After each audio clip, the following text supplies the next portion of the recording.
Good day, everyone. Thank you for joining today's webinar, Deploying Hybrid OS Applications with Docker Enterprise Edition. A few housekeeping items before we get started. As a reminder, this session is being recorded, and a copy of the recording will be sent out to you a few days after the webinar. We will take questions, so please post them in the Q&A window located in the lower right of your screen, and our speaker will address them as they come up. I would like to introduce today's speaker, Mike Coleman, Technology Evangelist at Docker. Mike, I will now turn things over to you. Thank you very much. I assume everybody can hear me all right. I'm going to share my screen.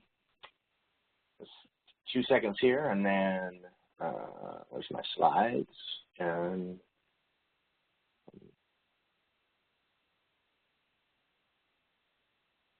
all right, so y'all should be able to see my screen now. Is that true? I guess it is true. I can see your screen. It just came up, Mike. We can see it. Perfect. All right, now we're going to jump in and we're going to do the webinar. So welcome and thanks for coming out this morning, this afternoon, wherever you may be. My name is Mike Coleman, as you were told. I am an evangelist at Docker, and I focus on IT operations and working with Docker in the data center and how you integrate it into your environment and stuff like that. My background is I've been at Docker now for a little over 2 years. Came over from Puppet Labs, which is where I was for a couple of years before. So I've been in open source sort of community-driven software for about 4 years now. Before that, I worked at VMware for 6 years as a product manager and a technical marketing person. And before that, I spent some time at Intel, and then before that, I was about 6 years at Microsoft, where I shipped a bunch of versions of Windows. So my background is I'm not a developer, right? I've been an IT. Before all of that, I was an IT sysadmin. And so I have an operations background, although that was a while ago. And, you know, I've worked both in commercial and open source software, but always sort of in the realm of how do you operationalize it and how do you, deal with infrastructure and those sort of things. You can follow me on Twitter. My Twitter handle there at the bottom of the screen, at Mike G. Coleman. And if you have questions, feel free to email me as well. My email address is on this first slide. So we're going to go through, we have sort of 3 sections today that we're going to go through. The first is an overview of Docker EE. Then we're going to get into a little bit about how you can use Docker to take traditional applications and move them from a VM into a container. And we're going to do that with a Windows application, actually. And then we're going to wrap up with a little discussion about true hybrid OS apps, right? So we're going to deal with a Linux app, then we're going to deal with a Windows app, and then we're going to deal with a multi-service, multi-OS app, and we'll look at some things like how do you scale the application up and a couple other things. So hopefully we can get all that done in an hour. So I'm going to start with talking a little bit about challenges that companies are facing and why you might want to look at Docker and kind of why we do what we do. One of the big problems is that there are, on average, at least 4 different platforms being used in any company at any given time, with another 4 being tested, right? So if you've got some vSphere and you have some Hyper-V and you have some bare metal and you have some AWS and you have some Azure and you have some GCP, right, and you have some Docker, right, all of these different platforms, and they don't work well together necessarily. It's hard to transfer assets and information from one system to another. Try moving a vSphere VM into Azure, for instance, right, without doing some sort of weird translation exercise. That's a problem. The other problem is that it's hard to deal with innovation when you spend about 80% of your budget on maintenance and upkeep, right? So you're spending money on managing old applications. It's become difficult. Like, if anybody's ever read the Phoenix Project, right, you're in full-on Phoenix Project mode. The Phoenix Project is a book by Gene Kim and a couple other folks on managing IT projects. It's written as a novel. It's really good. But it's when you open the novel, every system upgrade is sort of a roll of the dice. You cross your fingers and hope it works. You've got maintenance windows that are short and far between, and all of these, and the applications have been sort of cobbled together over time. All of these things, cost money. and they keep you from spending money on other things that can help drive your business forward. You know, a big one is folks who have older version of Windows, for instance, and you're paying big support contracts. You know, Microsoft would rather see you move to Windows Server 2016. It would save you some money. Why haven't you done it? Well, there's a lot of reasons, right? So that's a challenge. And then the other part of it is, if you look at sort of, you know, the way things break down is when you have these different platforms, you're creating islands. You're creating islands of expertise. You're creating islands of operation. You're creating islands of governance, islands of you know, policy and procedure. How I deploy in vSphere is different than how I deploy in AWS.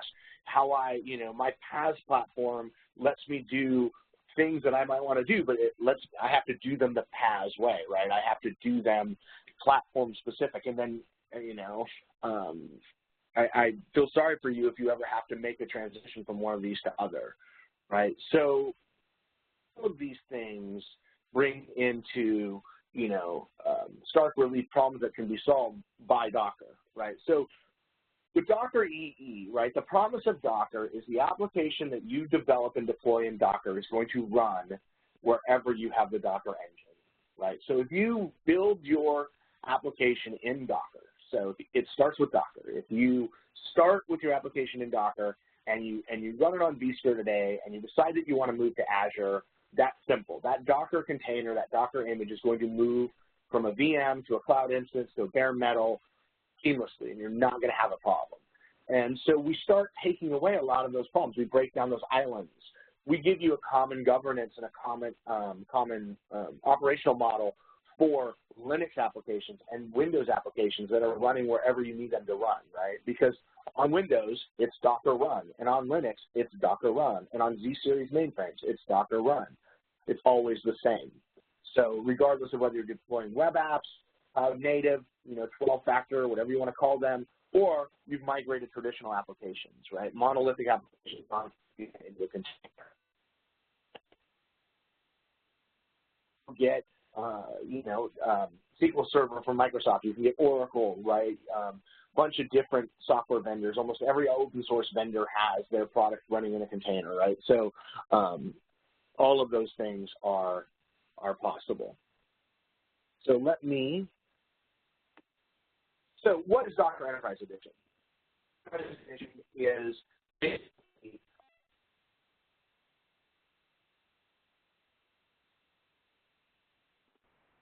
Mike, I think we lost you a little bit there. If you could repeat that last sentence.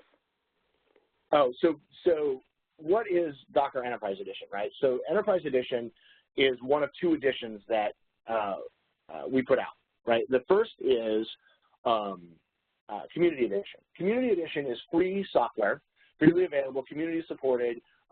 It's strictly command line based, but you know, it runs on Linux. And then Enterprise Edition is everything in Community Edition and more. So Enterprise Edition has certification and support. So if you have an issue, you can call Docker or one of our partners and get support for your Docker implementation. So that's the basic edition. And we have standard and advanced editions, which add a web-based GUI for managing your containers and your images. So, you know, built on Swarm, being able to do graphical user interface with built-in certificate authorities and built-in secrets management and secure access, role-based access control, and all of those things. And all of that is built on the Docker engine, right, which is the leading container engine in the industry by a long shot, leading in terms of adoption, leading in terms of innovation. So all of those things together make up Docker Enterprise Edition, right? So we're going to spend time today looking at Docker Enterprise Edition Standard and Advanced, which is the web component. So let's take a look at that. So Standard and Advanced is made up of, like we said, the Docker engine. That's the container runtime. It supplies the underlying orchestration, the underlying networking, storage volumes, plug-in infrastructure. You know, next to that, you know, built on top of that, we have the Docker Trusted Registry. The Docker Trusted Registry is where you store your container images, right? So you basically build your images. Before you deploy them, you need a place to put them. That's Trusted Registry. It runs on-prem. Universal Control Plane and Trusted Registry are on-prem solutions. And by on-prem, I mean infrastructure that you control. So it could be deployed in AWS, could be deployed in Azure, but it's your private cloud, right, versus a SaaS-based service. And Universal Control Plane is the web front end for managing all of your applications and all your Docker components. So your networks, your storage volumes, your secrets, all of that gets exposed back up to Universal Control Plane. We integrate out there with various networking plugins, volume plugins, config management software, monitoring and logging, Sysdig, Datadog, New Relic, whatever it may be, CI/CD pipelines, and support for a wide variety of operating systems. So we believe there's a really great ecosystem built around Docker EE. So what's the architecture look like? What are we going to be looking at today? So the architecture is basically a hierarchical cluster, right? So Docker EE does a couple of things for you at the very least, right? It clusters your resources and then it schedules. So the first part of the cluster are the manager nodes. So the UCP manager nodes are unique in that they use an internal distributed store for all the cluster information. So other clustering solutions like Mesos and Kubernetes often rely on external key value stores like etcd or Zookeeper or Consul, right? And if you've used Swarm in the past, like, if you used it 18 months ago, that was the architecture then. This is a new architecture. The other part of it is that these managers are grouped together in what's called a Raft consensus group. And a Raft consensus group is just a fancy way of saying one of them is a leader, the other two are on standby, and if something happens to one of the managers, another one will be elected in its place to be the leader. So we have built-in fault tolerance across the UCP manager, right? There's no single point of failure on the key value store because the key value store is an internal distributed store, and we have the Raft consensus group to give us fault tolerance across our manager nodes. So from an end user perspective, you interact with the manager nodes as a user, either through the CLI or through the web console, and the manager then communicates on your behalf to the worker node. So you say, I want to run an application. You do that through the UCP manager, and the UCP manager does the scheduling. And we'll look a lot at scheduling through the rest of the presentation, so I won't spend much time here. But underneath the manager, you have a bunch of workers, right? And those workers can be Linux, and those workers can be Windows. Windows Server 2016 actually has Docker EE Basic built into it. So, so your workloads get placed by the managers. Now, off to the side, you have your DTR, your Docker Trusted Registry. And again, that can be deployed in a highly available fashion using replicas. You can front end that with a load balancer, so you have a single URL to push and pull against, backed up by multiple replicas. And that is where as we said, where all your images get stored. And we'll talk about that. So you push and pull to the DTR, and then you deploy via UCP. Again, and then you have integration with LDAP and Active Directory for user management, external certificate authorities to secure everything with TLS, image storage backends where you actually store your images, S3, Azure Blobs, local storage, I believe Swift. All of that. So this is the architecture. And this is what it looks like sort of in action. So this is sort of the logical architecture.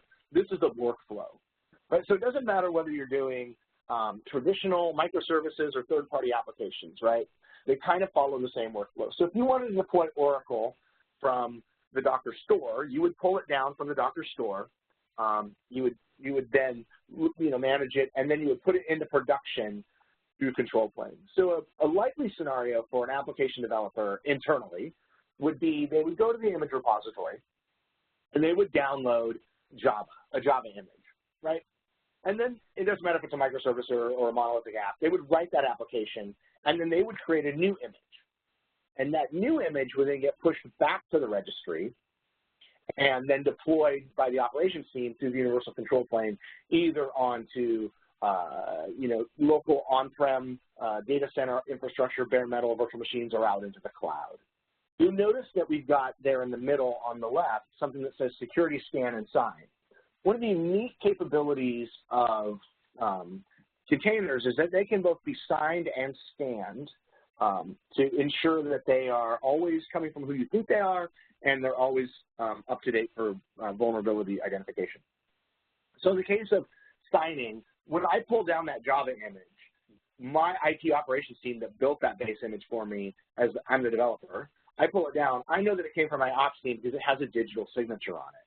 I verify that digital signature, and Docker can even be set up to not even allow you to run containers that haven't been signed appropriately. So I pull that down. I verify the signature. I do my work. I create my new application image, my app server. I sign it. I push it back up to the repo. It goes through QA. They sign it. Then when it comes over to the operations side, my coworker, she grabs that image. She verifies the signatures. Did it come from a secure base image? Did it come from one of our developers? Has it been through QA? Yes. Okay, boom. I will put that into production. And we're going to talk a little bit more about some of this stuff when we get into DTR.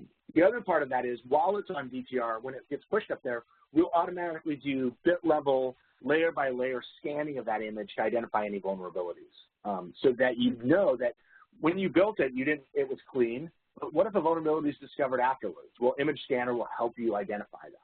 And that's what scanning does. Scanning is only part of Docker EE Advanced. It does not come with Docker EE Standard. So, right, like we talked about, secure hybrid orchestration. You can set role-based access control. You can deal with Windows and Linux applications. You can deal with any sort of infrastructure. Secure automated supply chain, being able to sign and scan, automated image promotion, immutable repos, a bunch of stuff that we don't have time to get into today, to make sure that the images that you create are coming from who you think they are, and they are what you think they are, and they're not getting overwritten and destroyed accidentally. And then all of that just works across various infrastructure players, right? So it's easy to lift and shift apps onto new infrastructure, and we're going to see that in the second demo. Okay, so before I jump into the demo, I want to drill down and talk about one concept that people may not be familiar with. I assume that if you're in this webinar, you're probably generally familiar with Docker, right? Because it's not really an intro to Docker webinar. But if you've not worked with Swarm, you may not know about services and tasks. So let me tell you a little bit about services and tasks. A service is the work you want to do, right? A service could be a full-blown application. You could have an application that does whatever it does, and that could be your service, right? Or you could have an application that's made up of multiple services. But any one service is made up of one Docker image. So if you think about when we do our multi-service application in the last demo, we're going to have a web front end and a database, right? Those are the services. The work I want to do is I want to display a web front end. The work I want to do is I want to provide database. The way that work actually gets executed are the running containers underneath that service. So the service is just an abstraction. The service isn't doing any work.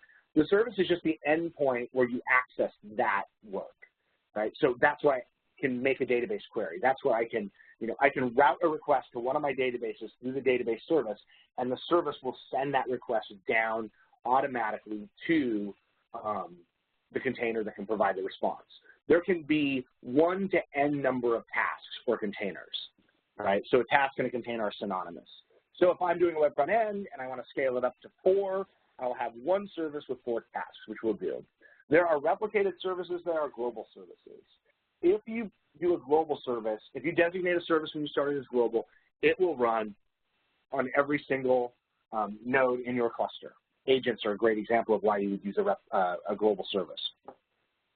Tasks replicated services are services that will only scale out as far as you need them. So if you say if you have a cluster of 5 servers and you want one web front end, it's going to end up on one server, right? It won't be on all 5 of them, it'll just be on the one. However, if you decide you want 10 of them, then you'll probably end up with 2 containers on every node. The other part about services is they provide load balancing. So I don't need to know where a container ends up running. I don't need to know the actual host that it ends up on. I can access, we'll talk more about this when we get to the Windows part, because there's some differences between Linux and Windows, but I can access that web front end, any one of those 10 instances, by hitting any Linux node in the cluster. and the service will find the right instance. So if I have 10 servers in my cluster and I have one database, I can hit any one of those 10 servers and it will route me to the one server that has that container already working. And that is built into Docker. You don't need to set any of that up. All right, so let's go ahead and take our first demo. I'm going to come over here, and I want to do some.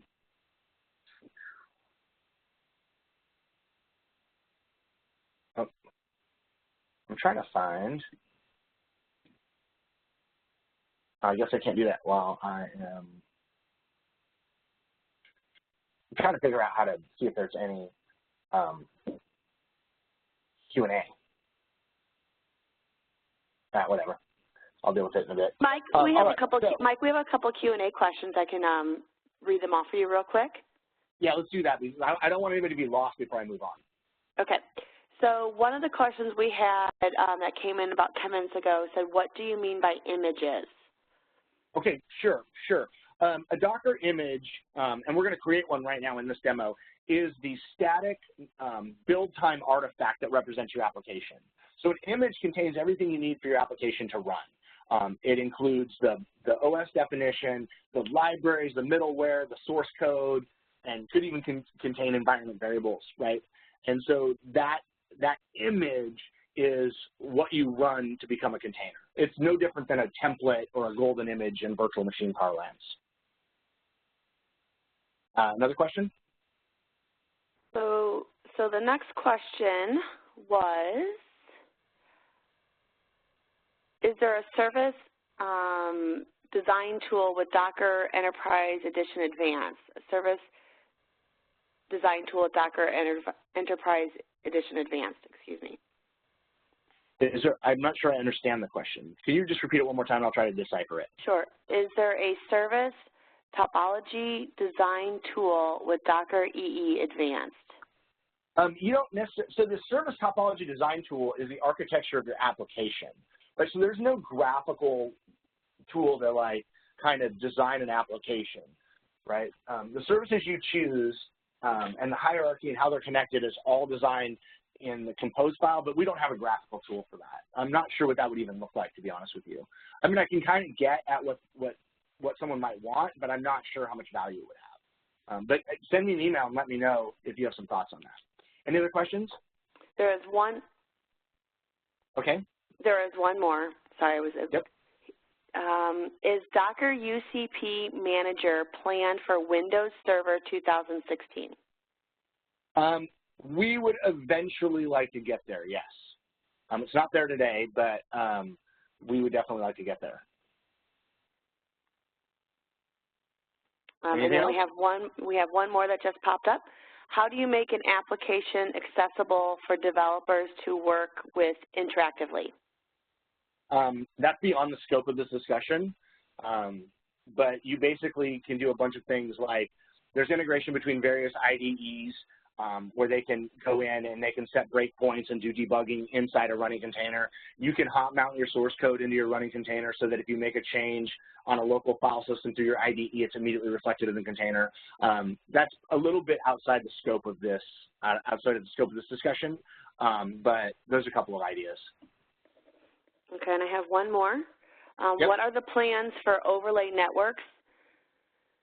Is it going to still, are you still going to be working with external key value store or just with Docker Swarm? There has not been a external key value store for overlay network since for 18 months. That is all of the overlay networking information is stored in the internal key value store within the new Swarm architecture that we debuted, I think, 18 months ago. Might not have been that long ago, but it's been a while ago. All right, let's see. In the interest of time, let's go ahead and jump into the first demo. So I have a very simple, sorry, I gotta go in one more. So these are live demos, as you can see. So I have a very simple Dockerfile here. So someone said, what's a Docker image? Well, a Docker image is a result of a Dockerfile. And my Dockerfile here is a very simple web application. I'm going to start with the base image from Nginx. I'm going to copy in my index.html file and a Linux image for the application. And I'm going to tell Docker that this application needs to communicate over port 80 and port 443. And when it starts up, run nginx and pass it these commands, right? So that's the structure for building a Docker file. So if I say Docker build, and I have to tag this with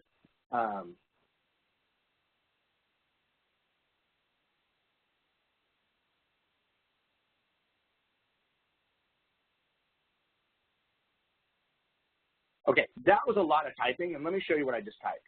I just told it to go ahead and make sure that this image is referenced by the URL of my DTR server, my username, Docker, and then the image name. So that correlates to Docker Trusted Registry, which we have right here. So my Docker Trusted Registry server is this URL, and I'm the user Docker, and this is the repository for my Linux tweet app. This is where my image will live once I create it. It'll live up here on this server. I'm running all of these demos up in Azure. So we'll hit build. So I've built this before. That's why it was so fast. It ran those steps. I now have a Docker image. So there it is, the one I just created. And I need to push that up to Docker Trusted Registry. So this command, Docker push, actually says, hey, go ahead and take that image you just made and put it up on Trusted Registry. So I hit return. Again, to speed up the demo, I'd already pre-pushed it, so it was super fast. Otherwise, you'd see some progress here. Come into Docker Trusted Registry, and I look at my images, and there is my Docker Trusted Registry that I pushed just a few seconds ago by the user Docker. Here's security scanning, right? So this particular image has some vulnerabilities that I might want to be aware of. If I come in here and look at that, I can see that one of them is in ncurses, one of them is in this library, there's a couple in this library, glibc, SELinux, all of these vulnerabilities. If I drill into one of them, it'll actually link me to the CVE database article that explains exactly what that vulnerability is. From this point, you would actually go back, update your base image, your application image to remediate that vulnerability, and then you would push it back up to Docker Trusted Registry and roll it back out. Again, that's a little bit beyond the scope of this discussion. So I'm going to create a new service. So this is Docker, this is Universal Control Plane. This is where you build and run applications. So just real quick, my cluster is very small. I have one manager node. It's running Linux. I have a Windows node as a worker, and I have a Linux node as a worker. And this is all production supported software today. This you can get, and actually there's an update that just came out. I just haven't installed it yet. So those are my nodes right there. I'm going to create this service, and I'll click Create Service here. I'm going to give it a name, and I'm going to tell it what image to use. So remember, a service runs off exactly one Docker image, right? I'm going to use some scheduling. So I'm only going to run one instance of my web app, but I'm going to add a constraint. I don't have to do this.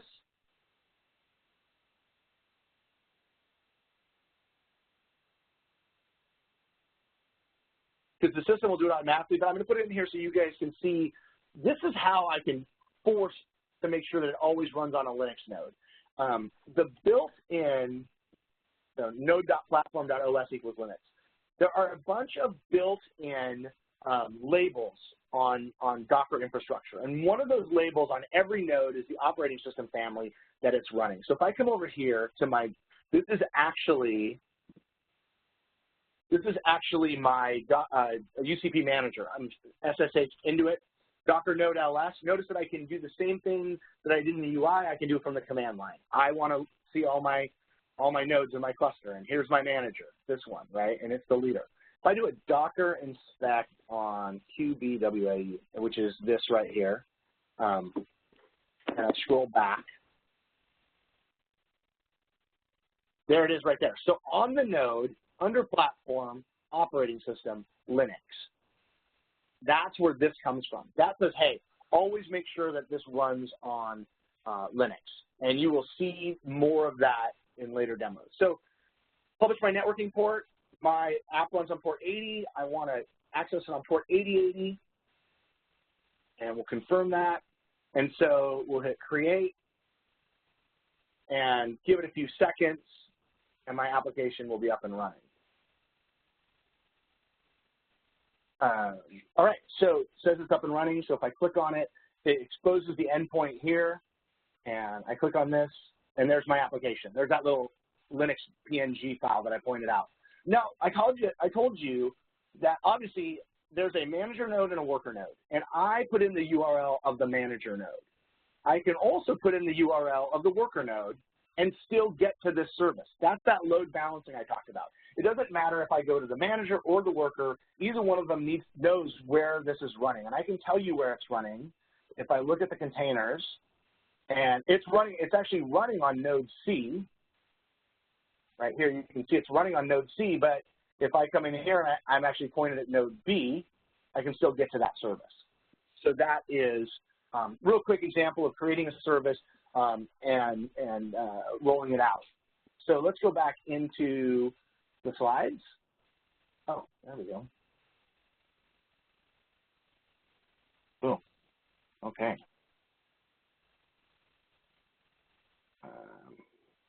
So yeah, groovy. Okay, no, I don't want to switch audio. Okay, so let's go back to the slides here and blow that up. Okay, so you saw how I built a sort of a Docker native application, right? I built that great Nginx app. And a lot of people do that. They build applications natively in Docker, right? They say, this is a new app, we're going to start in, and that's great. But most applications, the majority of applications that you're running in your environment are already running, right? In the next year, you have 100 applications running today. A year from now, you might have 110. 100 of them were already there, and they've been there for years. What do you do with those? Like, how do you change things? Well, you have to get the money to do it, right? You have to get the funding. No one's going to come to you and just magically give you more money to do more things, right? You all work within a budget, and we've got to figure out how to optimize that budget. So what we want to do is give you a way of increasing the portability, the security, the efficiency of your applications without changing the underlying code. So that's the second way of creating a Docker image, right, or getting a Docker workload into production, is to migrate an existing application. And that's what we're going to look at now. So we've been doing this now as a concerted effort. I mean, people have been doing it since the birth of Docker, but we've actually got a program called Migrating Traditional Applications, where we partner with companies like Microsoft and Avanade and a bunch of other partners as well to go into organizations and run them through this process. And we did last quarter a bunch of different pilots, and we've extracted out this data, right? Some customers are seeing an infrastructure reduction of up to 77%. That's a huge number. Containers are, in a lot of cases, not always, but in a lot of cases, more efficient than VMs, right? There's no hypervisor lag. There's no additional layer there. When you run, if you had to run 10 instances of a website, you'd have to boot up 10 full copies of the operating system if they were in a VM, right? In Docker, we share that underlying operating system. So you have one instance of the operating system and 10 containers running.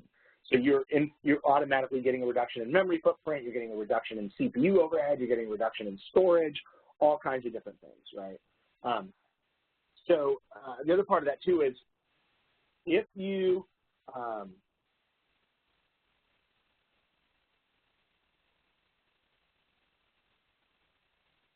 I'm reading the question that came in. So, that's a really, okay, so I'm going to pause for a second. So let me just finish the thought on, the other thing is, if I have 10 VMs running, I have to patch 10 operating systems.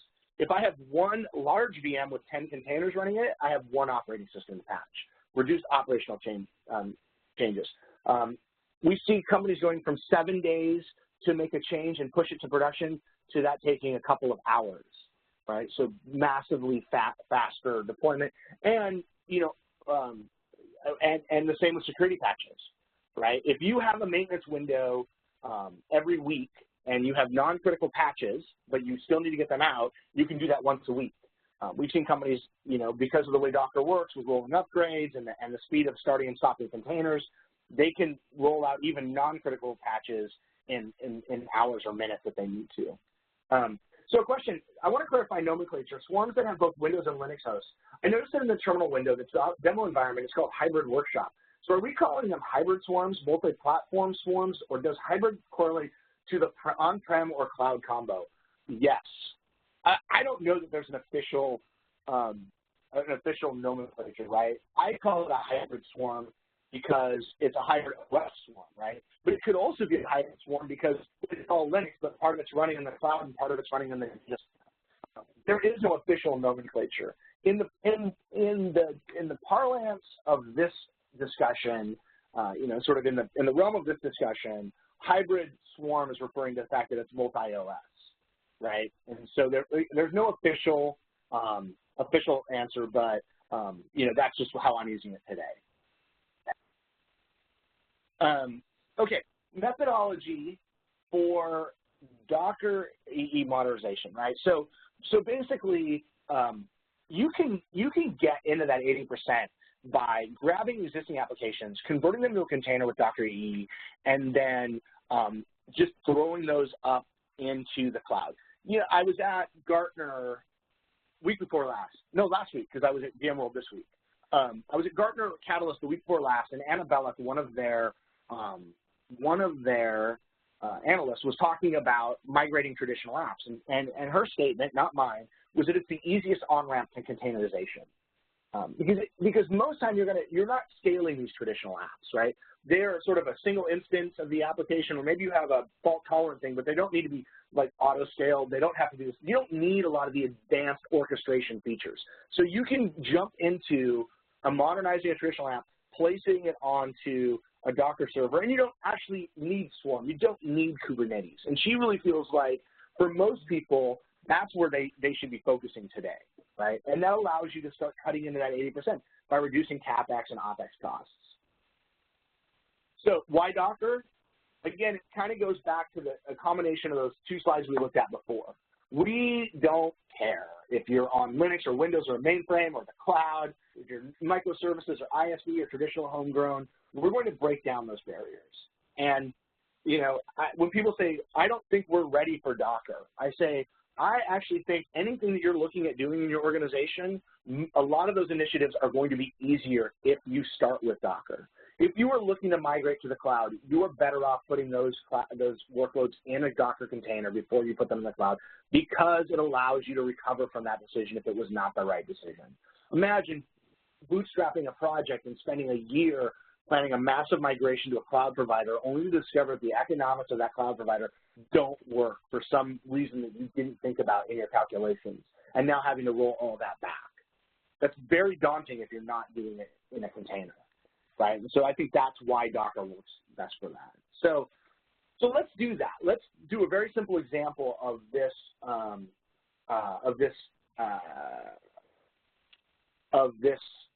workflow.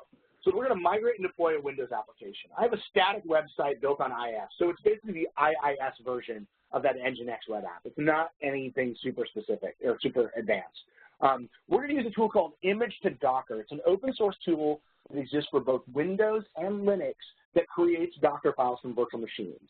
So on the Windows side, this tool doesn't work for every application. As a matter of fact, it works for a pretty small subset of applications, but it's a good sort of starting point to kind of understanding this general workflow. Microsoft Windows servers and roles. It can look for Microsoft Windows servers and roles and features. It can look for add remove program items. It can look for domain name services. It can look for IIS, and it can look for Apache web servers. So if you built your VM using those sort of parameters, Image to Docker might be a really good way for you to convert that into a Docker file. And so we're going to do that, and what we're going to end up with from the VM. So the VM is a traditional VM. It has no containers in it. It was just someone built an IIS website, copied in the index.html files and all that stuff. We're going to take that, crack that open, and end up with a Docker file that's basically going to say start with Windows Server Core, add the web server, expose port 80, configure some parameters, and copy in the stuff we need to run our website, and then start it up. If that's what we're going to end up with. So let's take a look at that. Okay, some questions. Yeah, let's look at some more questions. Go ahead and pop them over, please. Okay, so yes, we had a couple. Let me scroll up. There was one that came in about hands-on experience. Can we practice to have some hands-on experience? If yes, then how? Yeah, so there are two things, there are a couple ways to do it. Dockertrial, all one word, .com. So, matter of fact, you can see my screen. And I actually have these URLs at the end of my presentation. This is an Docker Enterprise Edition hosted demo. This lasts for 2 hours. It's all web-based. You can go in there and goof off with it. There's also play-with-docker.com. This basically today only works with Linux, and it's only command line based. But this will allow you to build a swarm cluster.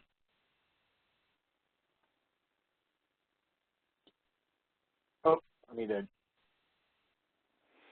And Mike, someone had asked earlier if there's a way to make the font a little bit bigger on your browser. Yeah, I will. Some were having a little trouble seeing it. Yep, I saw that. Yep.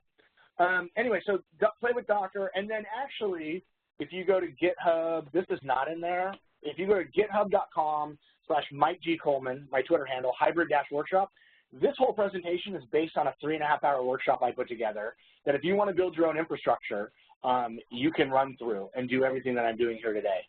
It's full instructions on how to do everything I'm doing here today. So three things. This workshop's actually being done by a lot of Docker meetups. So find your local Docker meetup and ask them to do this workshop if they haven't done it already.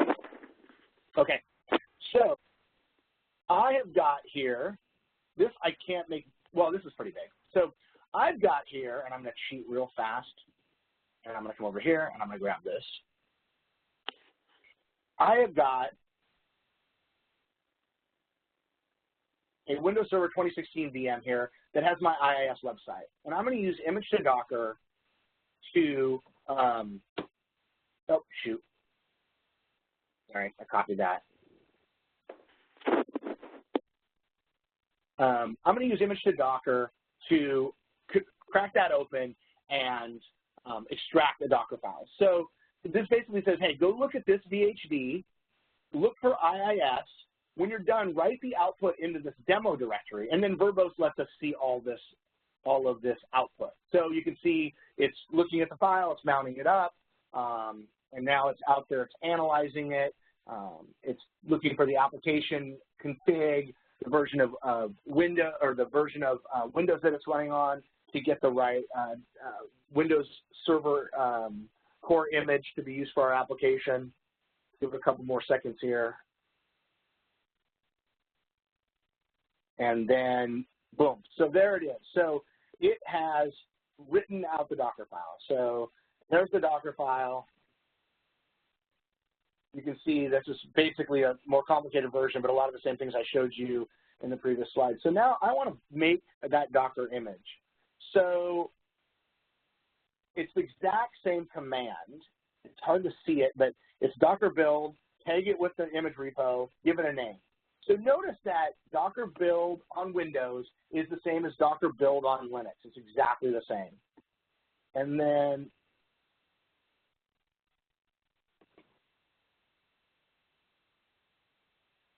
if I want to push it, it's the exact same command. So we talked about that common governance, that common operational model. The commands between Linux and Windows are the same. Now, if I come back here to Universal Control Plane, and I say services, and let me make this bigger. I want to create that Windows service. So give me a second here.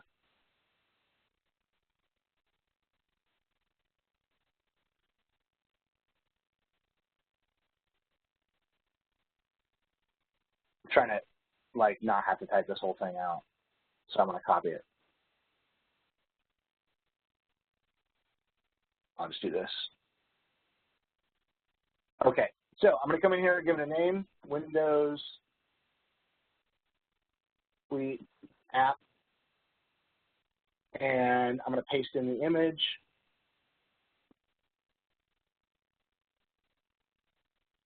And we're going to go in here, again, add that constraint.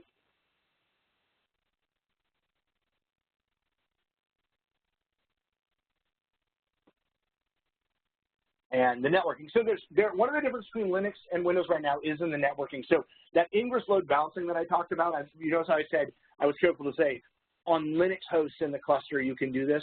That doesn't exist with Windows today. Today with Windows, we're limited to DNS round robin load balancing. We do not have ingress, ingress routing.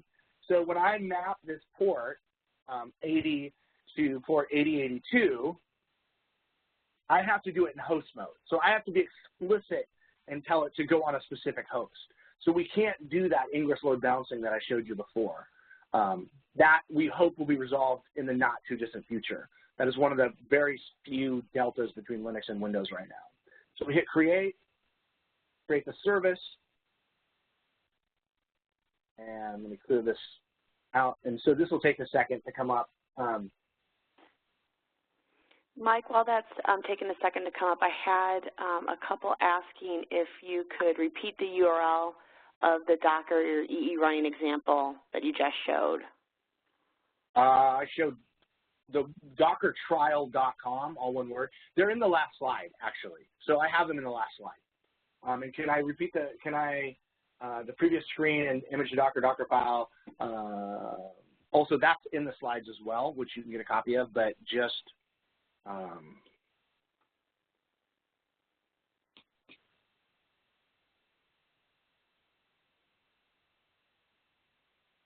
yeah, it's no.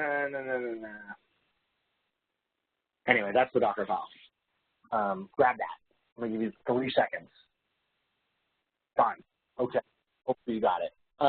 Yeah, because we're running short on time. So Windows Tweet App. So because I have to tell the specific node it's running on, I come in here and I say it's running on Windows Node B, and it was running on port 8082. And there is the Windows version of my app. Okay, we've got to go fast. Hey, if I don't get your questions answered, we're going to take all the QA that comes in that I don't answer. I'll write a blog post and answer all your questions through the blog post. I might do that anyway because you've been such a great audience. Anyway, okay, boom. All right, orchestration capabilities, Docker Compose. So how service deployment works, when I create a service, I declare a state. Now, both of those services, there was an item I didn't talk about, but it said, how many of these do you want to deploy? It was always set to 1. So you create and you say, I'm going to use this image. I want to connect to this network. I want to have 5 instances. The manager goes out and it says, okay, well, I'm going to pull that image, and I'm going to put these 5 instances on these 4 nodes and connect it to the network, and it's this version. If anything in that changes, we're going to true up the environment. So let's say you go in and you deploy a service, and the node fails. And so you had 4 instances running on 2 nodes. There were 2 and 2. Node A fails. We're going to restart those instances on node B, right? And we'll demo that. That's how service reconciliation works. It's the same for upgrades. If you went in and said, I want to deploy a new version of this application, you just go in and change the image, right? And you say, I want it to be version 2. And then you hit update, and it goes out and will start rolling through and updating those images. In Linux, that load balancer will make sure that you only get routed to the right healthy containers. So what is Docker Compose? So we're going to do a multi-OS app, or multi-service application now. That's where Compose comes in. If you didn't have Compose, and so my application, I'm going to build a network, and I'm going to attach two services to it. If I didn't have Compose, I would do Docker service create. I would service create, network create. Actually, I'd create the network first. Oh my, see, I just made a mistake. If I tried to create those services and I hadn't created the network, then I'd have an error, right? Because I was trying to attach them. So Compose not only tells me what I want to do, it makes sure it happens in the right order. So with Compose, I say, it looks at the Compose file and goes, okay, well, create that network first because I have to do that. Okay, now create these 2 services and attach them to that network. And I can do all of that with one command. And it works from the command line, and it works from the UI, right? And it works with raw swarm. It works on standalone Docker. It works on swarm clusters. It works on ECP, all of that stuff. So I'm not going to skip this. So world mass concept, a stack. A stack is what we call it in Universal Control Plane when you use Compose to deploy an application. A stack is a Docker primitive, right? So you can deploy from the command line or Universal Control Plane. It basically says, take this Compose file, run it out, and create this application. This application is grouped together as a stack so that you can do things like filter on it, you can see all the running processes in it, you can remove everything at one time. Right, so if I say Docker stack RM, I don't have to remove all those individual services. It'll remove them all for me. If I say Docker stack PS, I can see all of the stuff running for my application. So, all right, so let's go back here into Atom. Let's go over here. This is my Docker Compose file. So the first thing I'm going to put out is a database service based on this Docker image. Microsoft SQL Server, it communicates over port 1433. So my web front end will talk to my database on port 1433. I don't expose it to the outside world because it doesn't need to be outside world. And I'm going to put that constraint in there, right? Rather than do it in the UI, I can do it right here. I'm going to deploy a Java-based application server. And it's based on this image. It communicates with the outside world on port 8080. So that's what we'll do. Both of these services are going to connect to the @C network. So we're going to create an overlay network for these services. That network will include DNS, service discovery, it will include DHCP. It takes care of all of that stuff for you. And then this service runs on Linux. And then I'm saying, hey, make sure you create that @C network because it doesn't already exist. So when I run this, these three things will happen. I want to grab this, go back into Universal Control Plane, stack, create a new stack, give it a name, @C. I want to deploy this via services. I'll do this so you can see all the output. I'm going to paste this in, right, make sure it got all of it, and I'll hit create. It's going out now, and it's creating those services. It's creating that network. It's creating the database. It's pulling that image down. It's pulling the image down for the app server. Oh, I made a mistake. Let me go back, and actually it'll be easier for me to, I fat fingered the port on my, I'm using the same port on my Linux feed app service, so let me do this. Remove that stack, and let's remove this service.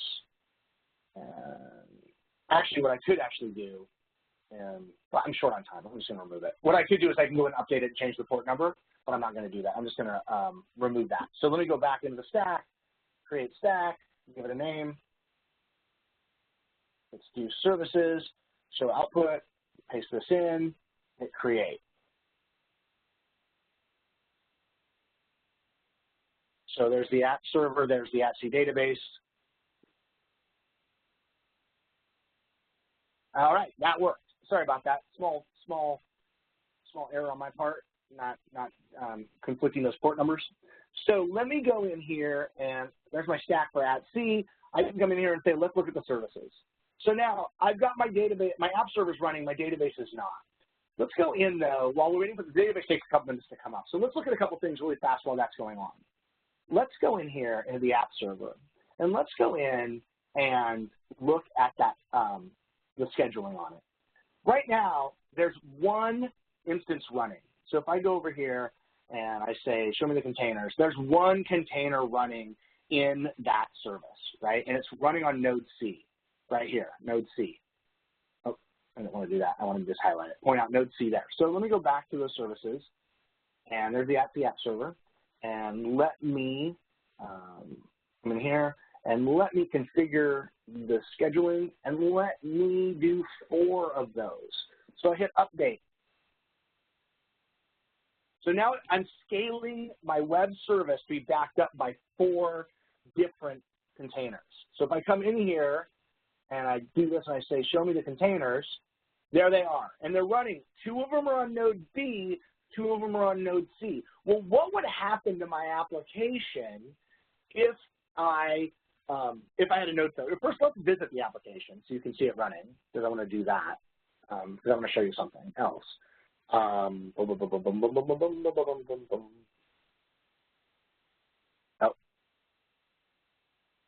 So the database isn't running. That's why this is black, because all this gets pulled from the database. You'll see up here, you can see the host and the container being serving this.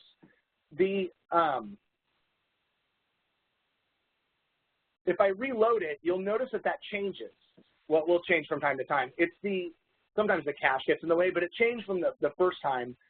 That's that load balancing working. So what would happen if one of my nodes was to fail? Well, if I go into my nodes, so let's clear out of this and go into nodes, and let's go into this worker node, and let's go into the details, and I am going to put this thing in drain mode. And what drain mode basically says is put me in maintenance mode. Anything that's running on me, it needs to stop. Stop it and don't schedule any more work on this system. I'm basically simulating a node failure. And I click save, and it's updated successfully. I should come in here, and you should see it's in drain mode. If I come back to my service, and I go to my @C app server, and @C app server, and I say inspect containers, look, boom. Those two that were running on node B have been restarted automatically on node C. As soon as we realized that node had failed, we basically restarted those containers immediately, and so that's the failure recovery. We also have the ability to do health checks on a container basis. So you can define as a developer what a health check means to you, right? It could be as simple as getting an OK back from a web URL, or it could be based on latency and a whole bunch of other stuff. You define that in your application, what the health check is. Then you tell Docker how to hit that health check and how often to hit it, right? So it could be, hey, Docker, run this shell script and do that every 30 seconds, and if it fails more than 3 times, we've got a bad container. And then we would treat that bad container the same way we treated the failed node. We would take that one container out of service, update the load balancer that it's not available, spin up a new one, add that to the load balancer, and go from there. Okay, so let's go back to the services. Looks like app server. Okay, the database is running. So if the database is actually running, I should refresh this and see images. There. So I know this is working because these images actually are pulled out of the database. Okay, I'm sorry, that was super fast, but it's 11 o'clock right now, and I did show you everything I wanted to show you. We just used a Docker Compose file to deploy a hybrid OS application that had both Linux and Windows components. We scaled that application up, and we dealt with a node failure. We showed how Docker EE can do that. There's so much more that Docker EE can do, but that's a good start. So, want to learn more? Check out docker.com/itpro. You can go out and visit Docker Trial, as we talked about, and you can also get a 30-day eval license as well. And then, because people ask for them, http://play.com and https://github.com/MikeGColeman/hybrid-workshop. All right, we are at time, and I want to respect that. Thank you, everybody, for attending today. Check out these resources. Hit me up on Twitter if you have any questions, or drop me an email. And if you have feedback on the webinar, how to make it better besides trying to maybe go a little slower, I'll happily take it. So, all right, thanks, everybody. We'll see you next time.